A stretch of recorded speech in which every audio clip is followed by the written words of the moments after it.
This is ChestertonRadio.com. The Columbia Workshop.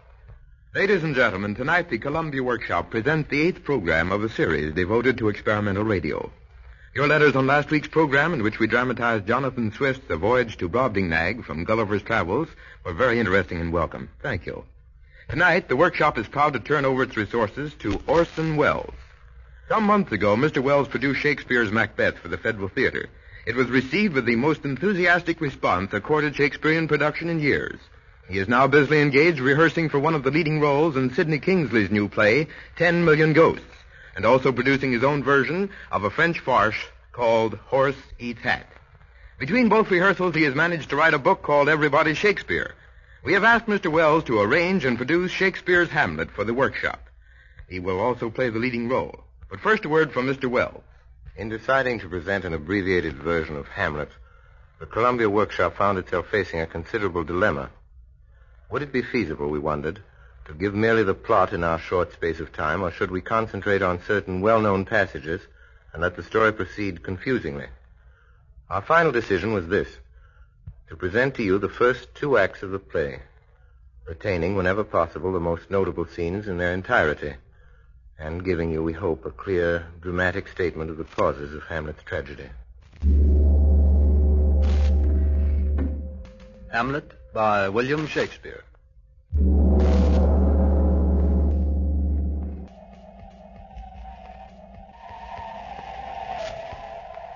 It is midnight, and before the castle of Elsinore, a sentry stands at his post. Hey, unto me. Stand and unfold yourself. Long live the king. Bernardo? He. You come most carefully upon your hour. 'Tis now struck 12. Get thee to bed, Francisco. For this relief, much thanks. 'Tis bitter cold. But I am sick at heart. Have you had quiet guard? Not about stirring. Well, good night. If you do meet Horatio and Marcellus, the rivals of my watch, bid them make haste. I think I hear them. Stand ho! Who's there? Friends to this crown. And liegemen to the Dane. Welcome, Horatio. Welcome, good Marcellus. What has this thing appeared again tonight? I have seen nothing. Horatio says 'tis but our fantasy, and will not let belief take hold of him touching this dreaded sight, twice seen of us. Therefore, I have entreated him along with us to watch the minutes of this night, that if again this apparition come, he may approve our eyes and speak to it. Tush, 'twill not appear. Sit down a while, and let us once again assail your ears that are so fortified against our story, what we have 2 nights seen. Well, sit we down, and let us hear Bernardo speak of this. Last night of all, when yon same star that's westward from the pole had made his course to illume that part of heaven where now it burns, Marcellus and myself... Peace! Break thee off!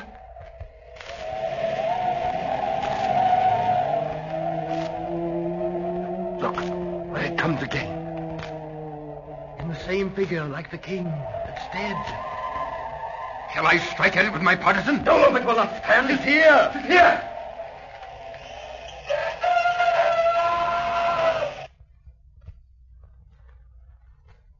She's gone.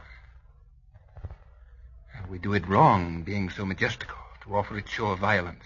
It was about to speak when the cock crew. And then it started, like a guilty thing upon a fearful summons. But look, the morn, in russet mantle clad, walks o' the dew of yon high eastward hill. Break we our watch up, and by my advice, let us impart what we have seen tonight unto young Hamlet. For upon my life, this spirit, dumb to us, will speak to him.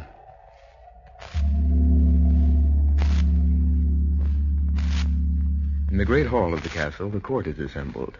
Hamlet, a sober figure in black, stands apart from the rest. On a dais sits the king with his newly wedded queen. Suddenly, a trumpet blares forth.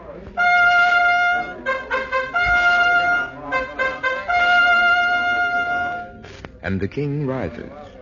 Oh, yet of Hamlet, our dear brother's death, the memory be green, and that it us befitted to bear our hearts in grief, and our whole kingdom to be contracted in one brow of woe.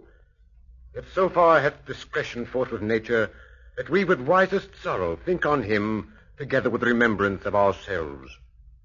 Therefore, our sometime sister, now our queen, the imperial jointress to this warlike state, Have we, as 'twere with a defeated joy, with one auspicious moon dropping eye, taken to wife? Nor have we herein bought your better wisdoms, which have freely gone with this affair along. For all our thanks. But now, my cousin Hamlet and my son. A little more than kin. Less than kind. How is it that the clouds still hang on you? Not so, my lord. I'm too much in the sun. Good Hamlet, cast thy nighted colour off. Let thine eye look like a friend on Denmark. Do not forever with thy veiled lids seek for thy noble father in the dust. Thou know'st 'tis common. All that live must die, passing through nature to eternity. Aye, madam. It is common. If it be, why seems it so particular with thee? Seems, madam. Nay, it is. I know not seems. 'Tis not alone my inky cloak, good mother, together with all forms, shows, shapes of grief that can denote me truly. These indeed seem, for they are actions that a man might play. But I have that within which passeth show. These but the trappings and the suits of woe. 'Tis sweet and commendable in your nature, Hamlet, to give these mourning duties to your father. But you must know your father lost a father, that father lost his, and the survivor bound in filial obligation for some term to do obsequious sorrow. But to persever in obstinate condolement is a course of impious stubbornness. For your intent in going back to school in Wittenberg, it is most retrograde to our desire. And we beseech you, bend you to remain here in the cheer and comfort of our eye, our chiefest courtier, cousin, and our son. Let not thy mother lose her prayers, Hamlet. I pray thee, stay with us. Go not to Wittenberg. I shall in all my best obey you, madam. Why, 'tis a loving and a fair reply. Be as ourself in Denmark. Madam, come, this gentle and unforced accord of Hamlet sits smiling to my heart. Come, away.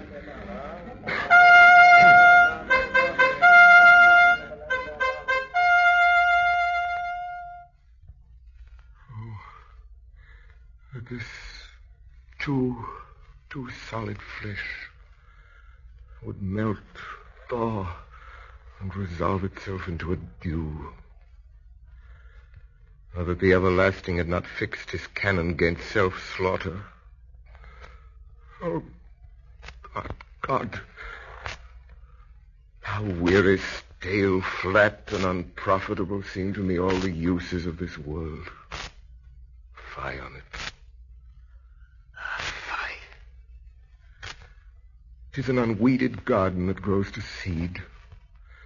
Things rank and gross in nature possess it merely.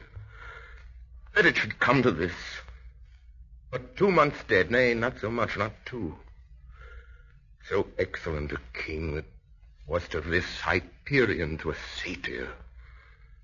So loving to my mother that he might not beteem the winds of heaven visit her face too roughly. Heaven and earth must I remember. Why, she would hang on him, as if increase of appetite had grown by what it fed on. And yet within a month, a little month or ere those shoes were old with which she followed my poor father's body, like Niobe, all tears. Why, she, even she, God, beast that wants discourse of reason would have mourned longer. Married with my uncle, my father's brother, but no more like my father than I to Hercules. Within a month. Yet the salt of those most unrighteous tears that left the flushing in her galled eyes, she married. Most wicked speed. To post with such dexterity to incestuous sheets. 'Tis not, nor it cannot come to good. But break my heart, or I must hold my tongue. Hail to your lordship. I'm glad to see you well. Horatio, or I do forget myself. The same, my lord. And your poor servant ever. Sir, my good friend, I'll change that name with you. And what make you from Wittenberg, Horatio? Marcellus. My good lord. Bernardo, I'm very glad to see you. Good evening, sir. But what in faith make you from Wittenberg? My lord, I came to see your father's funeral. I pray thee do not mock me, fellow student. I think it was to see my mother's wedding. Indeed, my lord, it followed hard upon. Thrift Reft Horatio, the funeral baked meats did coldly furnish forth the marriage tables. Would I had met my dearest foe in heaven, or ere I'd seen that day, Horatio. My father. Methinks I see my father. Oh, where, my lord? In my mind's eye, Horatio. I saw him once. He was a goodly king. He was a man. Take him for all in all. I shall not look upon his like again.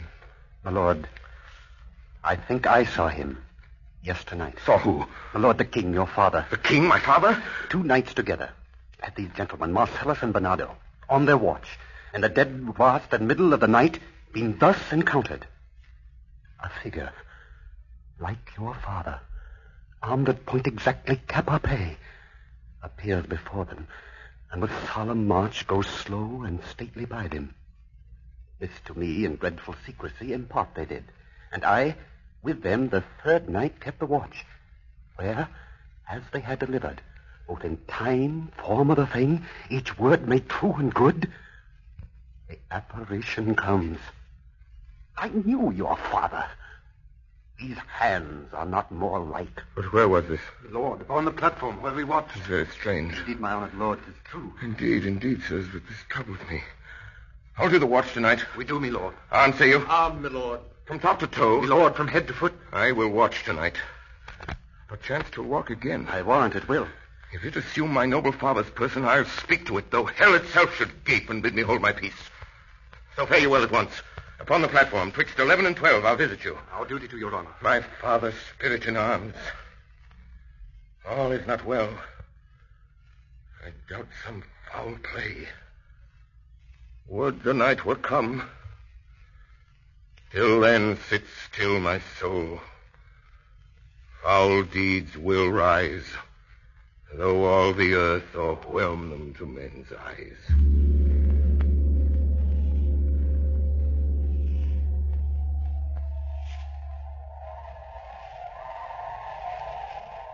The air bites shrewdly.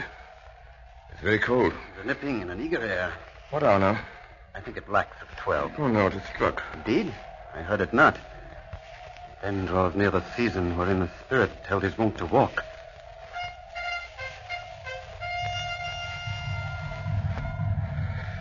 What did this mean, my lord? Oh, the king doth wake tonight and takes his rouse, and as he drains his draughts of Rhenish, down the kettle drum and trumpet doth bray out the triumph of his pledge. Is the custom? Aye, marry 'tis.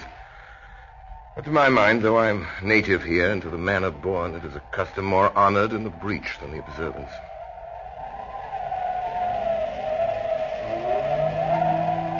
Look, my lord, it comes. Angels and ministers of grace, defend us. Be thou a spirit of help, a goblin damned. Thou comest in such a questionable shape that I will speak to thee. I'll call thee Hamlet, king, father, royal Dane. Oh, answer me. Let me not burst in ignorance, but tell why thy canonized bones, hearsed in death, have burst their cerements. Why the sepulchre wherein we saw thee quietly inurned hath oped his ponderous and marble jaws to cast thee up again. What may this mean? Say, why is this? Wherefore? What should we do? It waves you to a more removed ground. But do not go with it. No, by no means. It will not speak. Then I will follow it. Do not, my lord. Why, what should be the fear? I do not set my life at a pin's fee. It waves me forth again. I'll follow it. You shall not go, my lord. Hold off your hand. We rule you shall not go. My fate cries out and makes each petty artery in this body as hardy as the Nemean lions and nerve. Still am I called. Unhand me, gentlemen. By heaven, I'll make a ghost of him that lets me. I say away. Go on. I'll follow thee.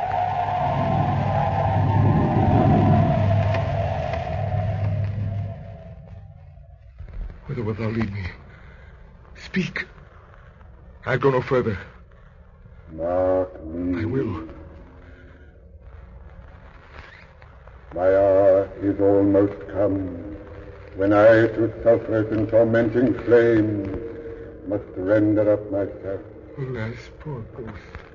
Pity me not, but lend thy serious hearing to what I shall unfold. Speak. I am bound to hear. So art thou to revenge when thou shalt hear. What? I am thy father's spirit, doomed for a certain term to walk the night, and for the day confined to fast in fire, till the foul crimes done in my days of nature are burnt and purged away. List, oh, list, if thou didst ever thy dear father love. Oh, God! Revenge his foul and most unnatural murder. Murder? Murder most foul, as in the best it is. But this most foul, strange, and unnatural. Haste me to know it, that I with wings as swift as meditation or the thoughts of love may sweep to my revenge. Now, Hamlet, here, sleeping within mine orchard, my custom always of the afternoon, upon my secure hour, thy uncle stole, with juice of cursed heaven and in a vial, and in the porches of mine ears, did pour the leprous distilment, whose effect holds such an enmity with blood of man, that with a sudden vigor it doth pocket the thin and wholesome blood. So did it mine. Thus was I sleeping by a brother's hand, of life, of crown, of queen, at once dispatched. Horrible, horrible, most horrible. If thou hast nature in thee, bear it not. Let not the royal bed of Denmark be a couch for luxury and damned incest. But fare thee well at once. The glowworm shows the matin to be near, and dims to pale his ineffectual fire. Adieu, adieu, Hamlet, remember me. Remember me, I, thou poor ghost. Thy memory holds a seat in this distracted globe.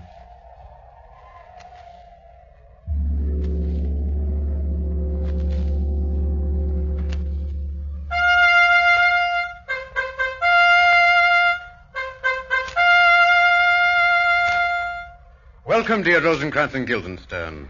Moreover, that we much did long to see you, the need we have to use you did provoke our hasty sending.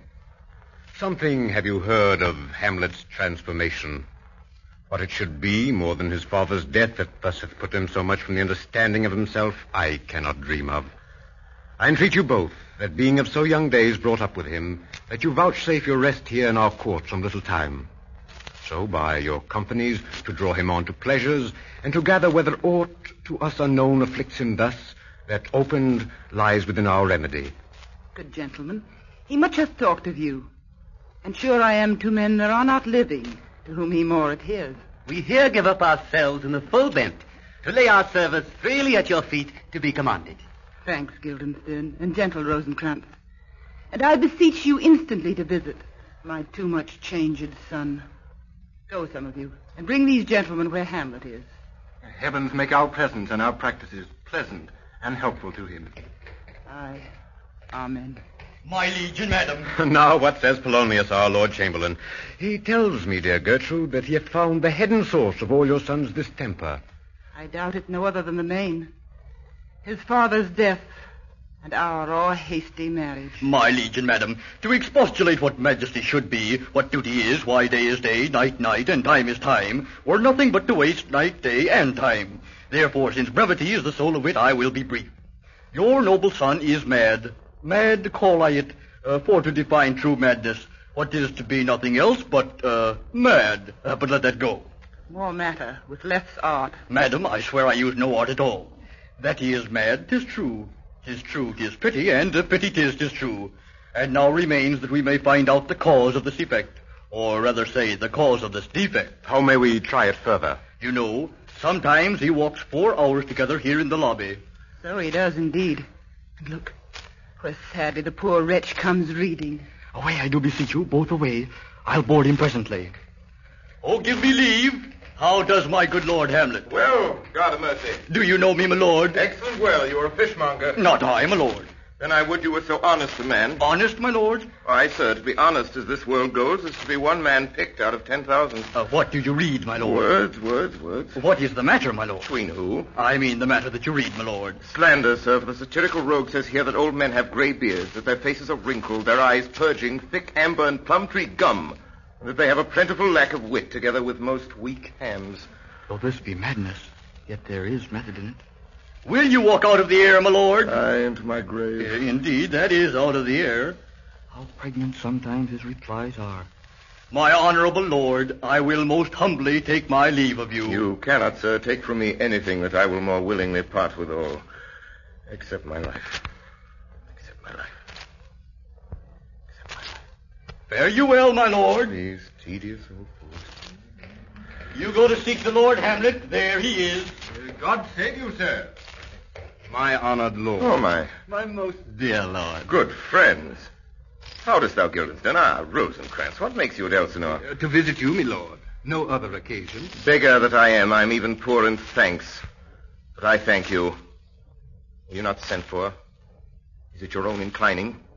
Is it a free visitation? Come, deal justly with me. Come. Come. I may speak. What should we say, my lord? Well, anything but to the purpose. I know the good king and queen have sent for you. To what end, my lord? That you must teach me. Oh, by the right of our fellowship, be even and direct with me, whether you were sent for or no. My lord, we were sent for. I will tell you why. So shall my anticipation prevent your discovery, and your secrecy to the king and queen moult no feather I have of late. But wherefore I know not, lost all my mirth, forgone all custom of exercises, and indeed it goes so heavily with my disposition that this goodly frame, the earth, seems to me a sterile promontory, this most excellent canopy, the air. Look you, this brave o'erhanging firmament, this majestical roof, fretted with golden fire, why, it appears no other thing to me than a foul and pestilent congregation of vapors. Oh, what a piece of work is man. How noble in reason, how infinite in faculty, in form and moving, how express and admirable. In action, how like an angel. In apprehension, how like a god. The beauty of the world, the paragon of animals. And yet, to me, what is this quintessence of dust? Man delights not me. No, nor woman neither, though by your smiling you seem to say so. Oh, my lord, there was no such stuff in my thoughts. Why did you laugh then when I said man delights not me? To think, my lord, if you delight not in man, what Lenten entertainment the players shall receive from you. We courted them on the way, and hither are they coming to offer you services. He that plays the king shall be welcome. His majesty shall have tribute of me. There are the players. Ah, your hands then. Come, you're welcome. But my uncle, father, and aunt, mother are deceived. In what, my dear lord? I am but mad north-northwest. When the wind is southerly, I know a hawk from a handsaw. Well be with you, gentlemen. Hark you, Guildenstern, and you too, Rosencrantz. That great baby you see there is not yet out of his swaddling clouts. I will prophesy he comes to tell me of the players' market. My lord, I have news to tell you. My lord, I have news to tell you. When Rochus was an actor... Oh, the actors are come hither, my lord. Buzz, the best buzz. actors in the world, either for tragedy, comedy, history, pastoral, pastoral, comical, historical, pastoral, tragical, historical, tragical, comical, historical, pastoral, scene indivisible, or poem unlimited. You are welcome, master. I'm glad to see thee well. Come, we'll have a speech straight. Give us a taste of your quality. Come, a passionate speech. What speech, my lord? I heard thee speak me a speech once, but it was never acted, or if it was, not above once. The play I remember pleased not the million. 'Twas caviar to the general. One speech in it I chiefly loved. 'Twas Aeneas's tale to Dido. If you live in your memory, begin at this line. Let me see. The rugged Pyrrhus, like the Hyrcanian beast. Not so. It begins with Pyrrhus, the rugged Pyrrhus, he whose sable arms. So proceed you. The rugged Pyrrhus, he whose sable arms, black as his purpose, did the night resemble, when he lay couched in the ominous horse, hath now this dread and black complexion smeared with heraldry more dismal. Say on, come to Hecuba. But who, oh, who had seen the mobled queen? The mobled queen. That's good. Mobled queen is good. Run barefoot up and down, a clout upon that head, where late the diadem stood, and for a robe the blanket in the alarm of fear caught up. But if the gods themselves did see her, then when she saw Pyrrhus make malicious sport in mincing with his sword her husband's limbs, the instant burst of clamor that she made would have made milch the burning eyes of heaven and passion in the gods. Look, whether he has not turned his color and has tears in his eyes. Pray you, no more. That is well. I'll have thee speak out the rest soon. Good my lord, will you see the players well bestowed? Come, sir. Follow him, friend. We'll hear a play tomorrow.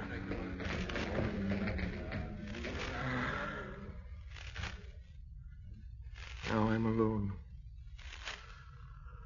Oh, what a rogue and peasant slave am I.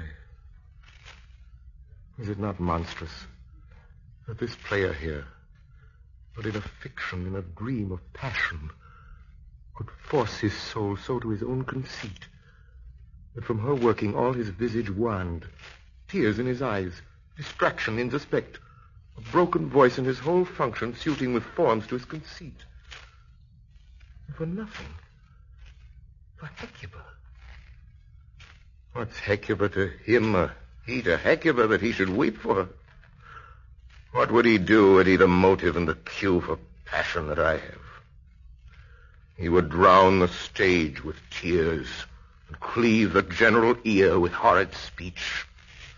Yet I, a dull and muddy metalled rascal, peak like John o' Dreams, unpregnant of my cause, and can say nothing. No, not for a king upon whose property and most dear life a damned defeat was made. Am I a coward? Who calls me villain, breaks me pay to course, plucks off my beard and blows it in my face, tweaks me by the nose, gives me the lie in the throat, as deep as to the lungs? Who does me this, huh? Zounds, I should take it, for it cannot be that I am pigeon-livered and lack gall to make oppression bitter. For ere this, I should have fatted all the region kites with its slaves. Ah, bloody body villain, remorseless, treacherous, kindless villain. Oh, vengeance! Why, what an ass am I? This is most brave that I, the son of a dear father murdered, prompted to my revenge by heaven and hell, must like a board unpack my heart with words and fall a-cursing like a very drab scullion. Fie upon it, fie. About my brain. I have heard that guilty creatures sitting at a play have by the very cunning of the scene been struck so to the soul that presently they have proclaimed their malefactions. I'll have these players play something like the murder of my father before my uncle. I'll observe his looks. I'll tend him to the quick. If he but blench, I know my course. The spirit I have seen may be the devil, and the devil hath power to assume a pleasing shape, yea, and perhaps out of my weakness and my melancholy. And he is very potent with such spirits, abuses me to damn me. I'll have grounds more relative than this. The play's the thing, wherein I'll catch the conscience of the king.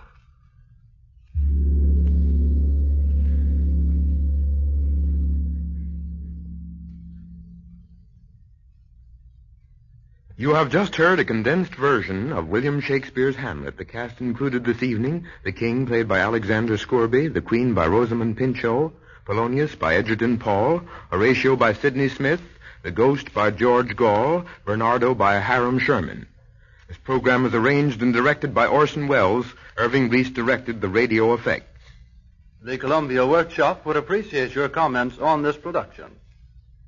This is Chesterton Radio, your home for podcasts of works by G.K. Chesterton, plus drama, comedy, mystery, science fiction, big bands, and much more. The soundtrack to your Chesterton day at chestertonradio.com. The Columbia Workshop, under the direction of Irving Reis. Ladies and gentlemen, the Columbia Workshop offers its 15th program in a series devoted to experimental radio. Some 2 months ago, we offered you on the Workshop a radio version of the first 2 acts of Hamlet by William Shakespeare. The response from our listening audience was instantaneous and highly flattering. So much so that tonight we go on to finish the play. If you enjoy the drama, if you believe after tonight's performance that Shakespeare should become a regular feature on radio, write to us and say so. We are eager to have this gauge of radio public opinion. Tonight's version of Hamlet, like that of some weeks ago, is the work of Orson Welles, who also plays the role of Hamlet. And now we take pleasure in introducing to you in person Mr. Orson Welles. In our previous broadcast, we concerned ourselves with establishing the causes that led to Hamlet's tragedy. In especial, the revelation by the ghost of his father's murder by Hamlet's own uncle, who is now the King of Denmark. This, and the knowledge that his mother had remarried immediately, has left Hamlet a creature mad for revenge. Assuming, as he calls it, an antic disposition, Hamlet plots to trap the king into an open confession of guilt. The arrival of strolling players at the court has provided the necessary means. Hamlet arranges that a performance be given, duplicating the circumstance of his father's death. The play's the thing, wherein I'll catch the conscience of the king. The play's the thing, wherein I'll catch the conscience of the king. It is the night of the play. The hall of the castle has been arranged for the performance. And in a moment the court will assemble. The blare of trumpets will announce the arrival of the king and queen, with Polonius, the king's counselor, and his daughter Ophelia. In a moment this play of Hamlet's contriving will begin. But now, for an instant, we find him giving some last-minute advice to the players. Speak the speech, I pray you, as I pronounced it to you, trippingly on the tongue. But if you mouth it, as many of our players do, I had as lief the town crier spoke my lines. Now do not saw the air too much with your hand, thus. But use all gently. I warrant, Your Honor. Oh, be not too tame, neither, but let your own discretion be your tutor. Oh, there be players that I have seen play, that neither having the accent of Christians, nor the gait of Christian, pagan, nor man, have so strutted and bellowed, that I have thought some of nature's journeymen had made men and not made them well. They imitated humanity so abominably. I hope we have reformed that indifferently with us, sir. Oh, reform it altogether. Go, you make ready. Horatio. Yes, sweet lord. At your service. There is a play tonight before the king. One scene of it comes near the circumstance which I have told thee of my father's death. Observe mine uncle. Well, my lord. Oh, he's coming to the play. Get your place.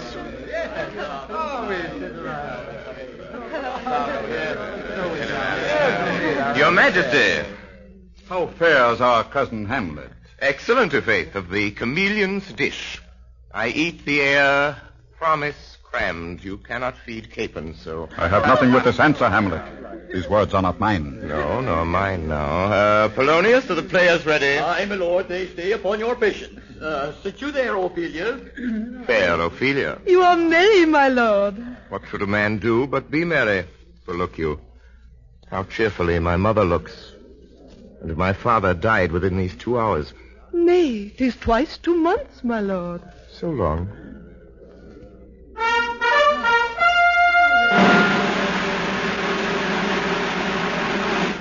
We shall know by these fellows. For us and for our tragedy, here stooping to your clemency, we beg your hearing patiently.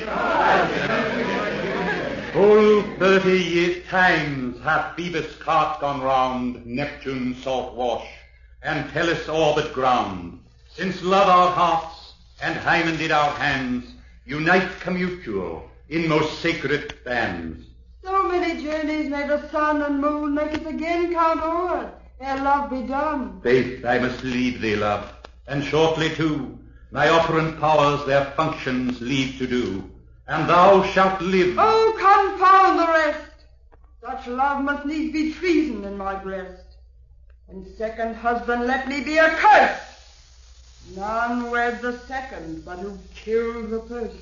Wormwood, wormwood. So think thou wilt no second husband wed, but die thy thoughts when thy first lord is dead.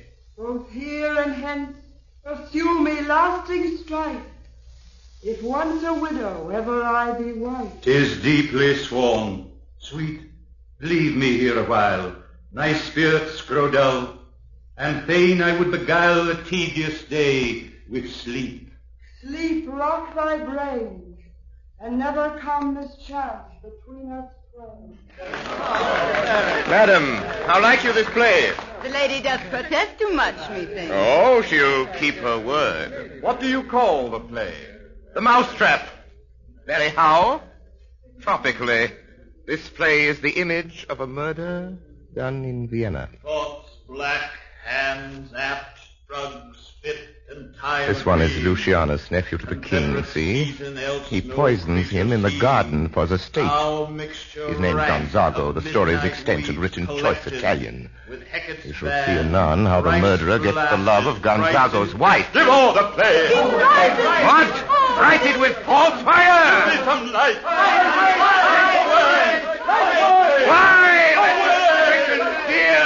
Go weep, the heart ungalled play. But some must watch, while some must sleep. So runs the world away.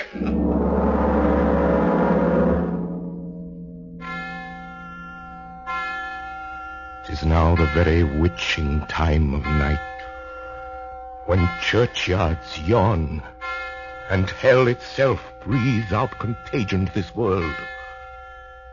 Now could I drink hot blood, and do such bitter business as the day would quake to look on.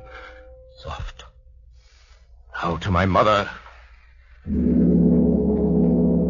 The realization that his crime has been reenacted before the entire court, under the guise of an evening's entertainment, has completely unnerved the king. He sees there can be no peace for him while Hamlet remains in Denmark. So in a desperate move, he arranges that Hamlet shall be sent to England and secretly put to death. In his chamber, the king, torn by conscience, attempts to pray. Hamlet, passing on his way to the queen's apartment, observes the kneeling figure. Now might I do it, Pat? Now he is praying. Oh, my offense is rank. It smells to heaven.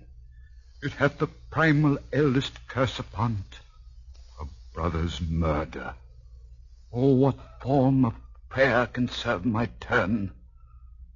Help, angels, make us say, bow stubborn knees, all may be well. And now I'll do it. So he goes to heaven. So am I revenged.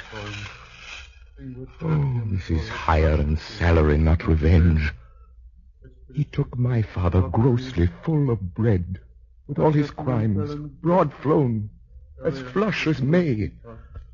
Am I then revenged to take him in the purging of his soul when he is fit and seasoned for his passage? No. Absorbed. And though thou art more horrid bent, when he is drunk, asleep, or in his rage, at gaming, swearing, or about some act that hath no relish of salvation in't, then trip him, that his heels may kick at heaven, and that his soul may be as damned as black as hell whereto it goes. My mother stays.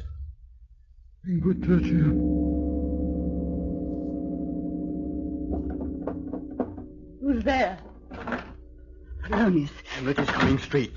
Now look, you lay home to him. Tell him his friends have been too broad to bear with. Withdraw. Mother! I hear him coming. I'll hide behind this arras. I'll convey myself. You'll hear the process. Now, Mother, what's the matter? Hamlet, thou hast thy father much offended. Mother, you have my father much offended. Why, how now, Hamlet? Have you forgotten me? No, by the rood, not so. You are the queen, your husband's brother's wife. Would it were not so. You are my mother. Nay, then I'll set those tears that can speak. Come and sit you down. You shall not budge. You go not till I set you up a glass where you may see the inmost part of you. What will thou do? Thou wilt not murder me. Help! Help! Help! How now? A rat? Dead for a ducat! Dead! Oh! I am slain. Oh, me, what hast thou done? Nay, I know not. It's the king! Oh, what a rash and bloody deed! A bloody deed! Almost as bad, good mother, as kill a king and marry with his brother. Kill a king? Aye, lady. 'Twas my word. Polonius. Thou wretched, rash, intruding fool. Farewell. I took thee for thy better. Leave wringing of your hands. Peace, sit you down and let me wring your heart.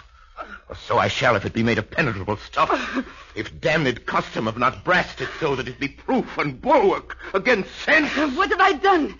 That thou darest wag thy tongue in noise so rude against me? Such an act that blurs the grace and blush of modesty, calls virtue hypocrite, takes off the rose from the fair forehead of an innocent love, and sets a blister there. Ay me, what act? That roars so loud and thunders in the index. Look here. Upon this picture, and on this, the counterfeit presentment of two brothers. See, what a grace was seated on this brow. Hyperion's curls, the front of Jove himself, an eye like Mars to threaten and command, a station like the herald Mercury, new lighted on a heaven-kissing hill. This was your husband. Look you now, what follows. Here is your husband, like a mildewed ear, blasting his wholesome brother. Have you eyes? Could you on this fair mountain leave to feed and fatten on this moor? Ha! Have you eyes? You cannot call it love, for at your age the Haiti and the blood is tame, is humble. It waits upon the judgment, and what judgment would step from this to this? Oh, Hamlet, speak no more. Thou turnst mine eyes into my very soul, and there I see such black and grained spots as will not leave their king. A murderer and a villain, a slave that is not 20th part the tithe of your preceding lord, a king of shreds and patches. Save me, and hover on me with your wings, you heavenly gods. What would your gracious figure?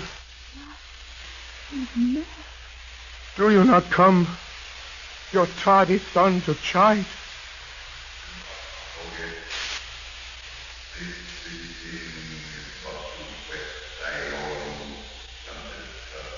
Alas, how is't with you that you do bend your eye on vacancy? Why, look you there. Look how it steals away. My father! In his cabinet he lived! Look where he goes, even now! Out of the portal! This is the very coinage of your brain. Mother, for love of grace, lay not that flattering unction to your soul.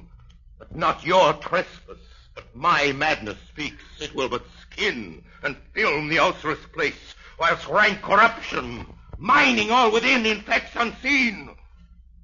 Confess yourself to heaven. Oh, Hamlet, thou hast cleft my heart in twain. Oh, throw away the worser part of it, and live the purer with the other half. Good night. But go not to my uncle's bed. Assume a virtue if you have it not. And when you are desirous to be blessed, I'll blessing beg of you. So again, good night. I must be cruel, only to be kind.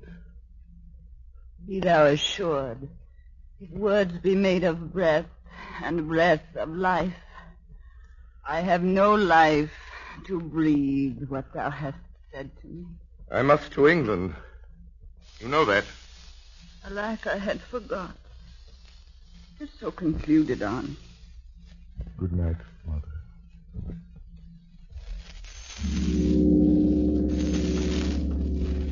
Thus, Hamlet leaves his mother, hoping his words have had the desired effect.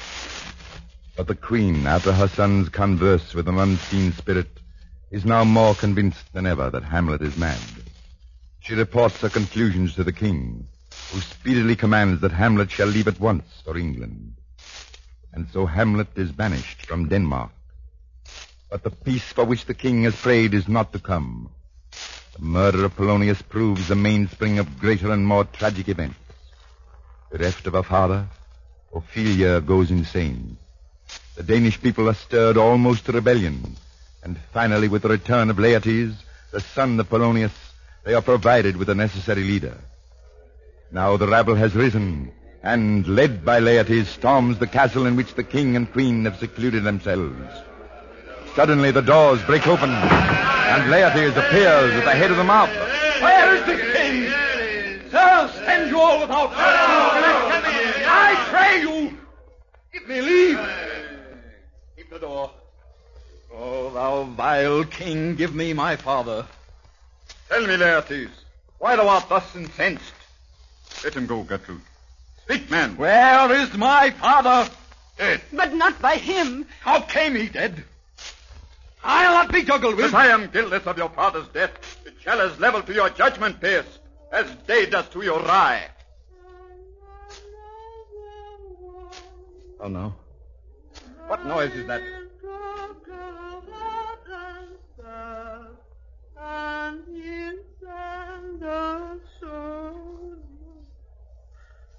Where is the beauteous majesty of Denmark?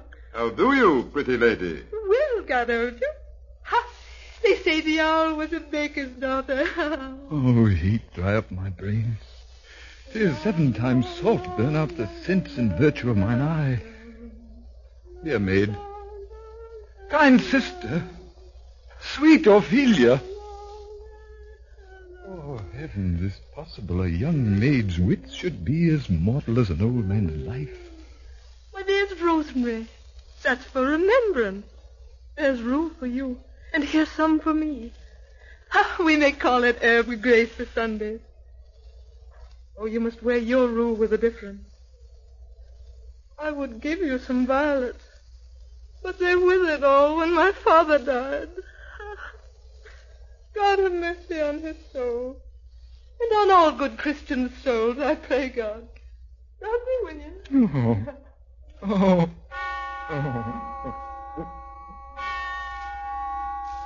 And so Ophelia, before her brother's eyes, drifts from the castle to die. A suicide by drowning. Meantime, Hamlet, unaware of what has happened in his absence, has managed to escape the king's plot to have him murdered, and has secretly returned to Denmark. We find him once more with Horatio in a churchyard. Nearby, a gravedigger sings at his work. It was very sweet to contract the time for our mighty foe. Oh, methought there was nothing me. Has this fellow no feeling of his business, Horatio? That he sings at grave making? Custom hath made it in him a property of easiness. I will speak to this fellow. And ship it me. Whose grave this, sir? Mine, sir. Oh, a pit of clay for to be made. I think it be thine indeed, for thou liest in it. And you lie out on, sir, therefore it is not yours. For my part, I do not lie in't, and yet it is mine. What man dost thou dig it for? For no man, sir. What woman, then? For none neither. Who's to be buried in? One that was a woman, but rest her soul, she's dead. How absolute the knave is, Horatio. How long hast thou been a grave maker? Of all the days of the year, I came to it that day our last King Hamlet o'ercame Fortinbras. How long is that since? Cannot you tell that? Every fool can tell that. It was the very day young Hamlet was born. He that's mad and sent into England. Aye, marry. Why was he sent into England? Because he was mad. He shall recover his wits there, or if he do not, 'tis no great matter there. There the men are as mad as he. How long will a man lie the earth ere he rot? Faith, sir, if he be not rotten before he die, he'll last you some 8 or 9 year. Here's a skull now. This skull have lain in the earth 23 years. Whose was it? A whoresome mad fellas it was. This same skull, sir, was Yorick's skull, the king's jester. This? E'en that. Let me see. Alas. Poor Yorick. I knew him, Horatio. A fellow of infinite jest, of most excellent fancy. He hath borne me on his back 1,000 times. And now, how abhorred in my imagination it is. Where be your jibes now? Your gambols, songs, your flashes of merriment that were wont to set the table on a roar. Prithee, Horatio, tell me one thing. What's that, my lord? Dost thou think Alexander looked to this fashion in the earth? E'en so. And spelt so? To what base uses may we return, Horatio? Oh, but soft aside. Here comes the king, the queen, the courtiers. Who is this they follow? Couch we a while and mark. What ceremony else? That is Laertes, a very noble youth. What ceremony else? Must there no more be done? No more be done. We should profane the service of the dead, to sing a requiem, and such rest to her as to peace parted souls. Lay her in the earth. I tell thee, churlish priest, a ministering angel shall my sister be when thou liest howling. What? Fair Ophelia? Sweet to the sweet. Farewell. I hope thou shouldst have been my Hamlet's wife. I thought thy bride bed to have decked, sweet maid, and not have strewed thy grave. Hold off the earth a while, till I have caught her once more in my arms. What is he whose grief bears such an emphasis? This is I, Hamlet, the Dane! The devil take thy soul! I loved Ophelia! 40,000 brothers could not with all their quantity of love make up my sum. Dost thou come here to whine, to outface me with leaping in her grave? Oh, he is mad, Laertes. For love of God, spare him. Laertes.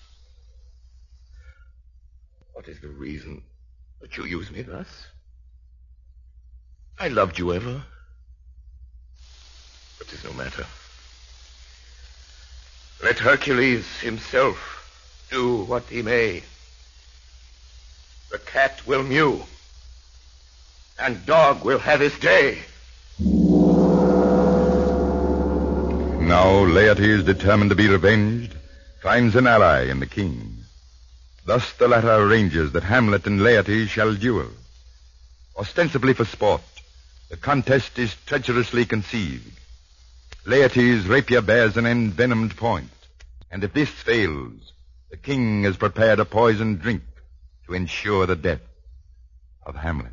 My lord, His Majesty sends to know if your pleasure hold to play with Laertes. I am constant to my purposes. The king and queen are all coming down. You will lose this wager. I do not think so. But thou wouldst not think how ills all hear about my heart. It is no matter. If your mind dislike anything, obey it. I will forestall the repair hither and say you are not fit. Oh, not a whit. We defy augury. There's a special providence in the fall of a sparrow. If it be not now, 'tis not to come. If it be not to come, it will be now. If it be not now, yet it will come. The readiness is all.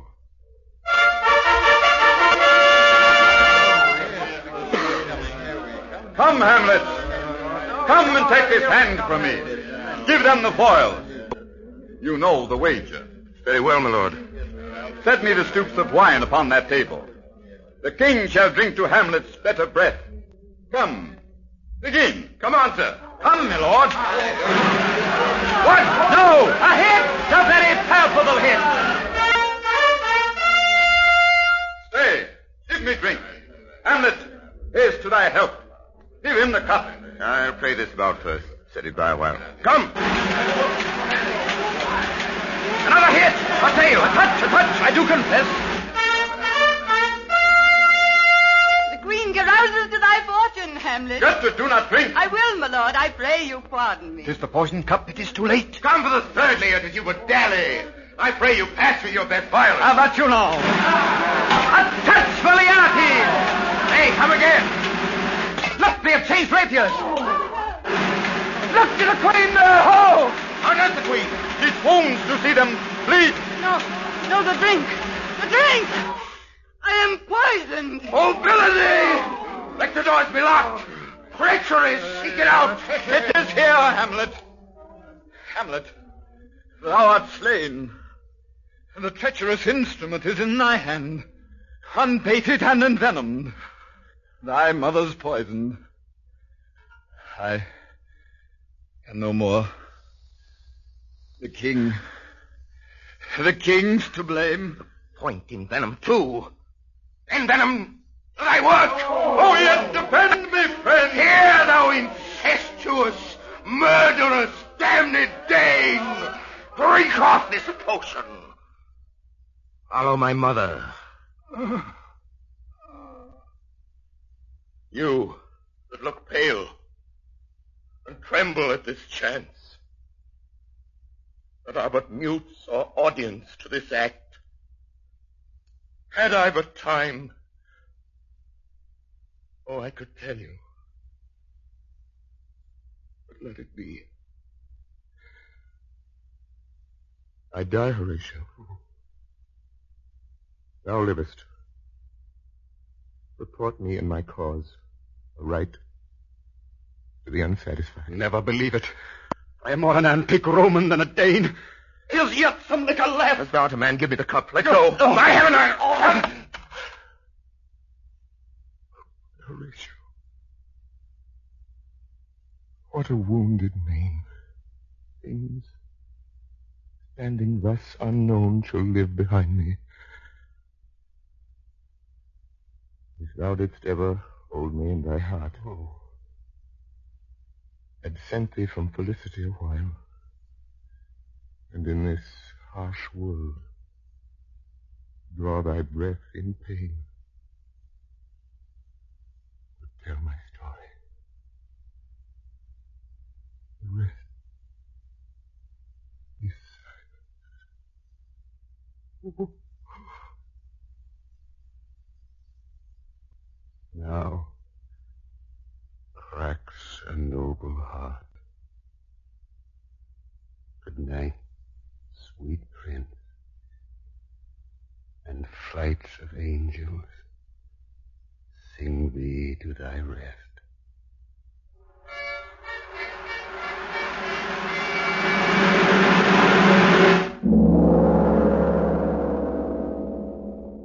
So ends the tragedy of Hamlet, Prince of Denmark.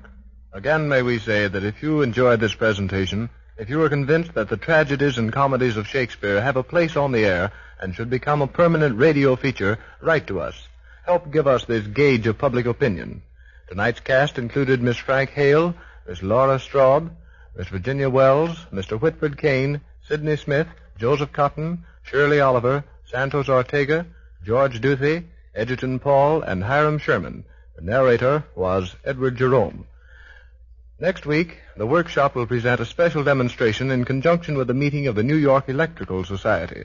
Dr. E. Free will have charge of the demonstration. Tonight's presentation of Hamlet was arranged and produced by Orson Welles. In the absence of Mr. Reis, Brewster Morgan assisted.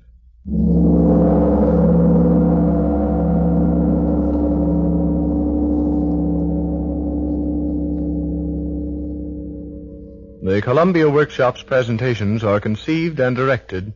This is Chesterton Radio, the true, good, and beautiful at chestertonradio.com.